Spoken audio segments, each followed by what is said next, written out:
Madam, ఇప్పుడు ఈ పేషెంట్స్కి మార్నింగ్ నుంచి ఈవినింగ్ వరకు టైం టేబుల్ అనేది ఎలా ఉంటుంది?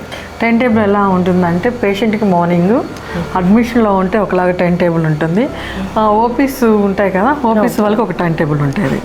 ఓకే, ఇప్పుడు వీళ్ళకి ఫుడ్ అవన్నీ ఫుడ్ అంతా మనమే అరేంజ్ చేస్తాం. 15 daysలో మామూలుగా బయట హాస్పిటల్ అయితే వాళ్ళ అటెండర్స్ ఉండి తెచ్చుకుంటారు, కానీ మనము ఫుడ్ మనం అరేంజ్ చేస్తాం వాళ్ళకి. అట్లా 15 daysలో తగ్గి వెళ్ళిపోయిన వాళ్ళు ఉన్నారా? చాలా మంది రివ్యూస్ కూడా ఉన్నారుగా మన దగ్గర. ఇప్పుడు ఎవరికన్నా ఇప్పుడు యాక్సిడెంట్స్ అయిన వాళ్ళకి ఒక ఫోబియా వస్తుంది, ఓకే, ఇంకా కొంతమందికి వాటర్ ఫోబియా, ఇట్లా సపరేట్ అలాంటి వాళ్ళకి ట్రీట్మెంట్ ఉందా? 100% మన దగ్గర ఖచ్చితంగా ట్రీట్మెంట్ ఉంది. ఆయుర్వేదిక్లోనే, ఎలక్ట్రోపతిలోనే. అంటే మెమరీ లాస్ అయిపోయి ఉంటారు. నా దగ్గర 6 months బ్యాక్ కోవైట్లో వర్క్ చేశారు ఆయన. అందరితో తెలుగులో మాట్లాడతాడు, నేను వస్తే మాత్రం అరబిక్లో మాట్లాడతాడు.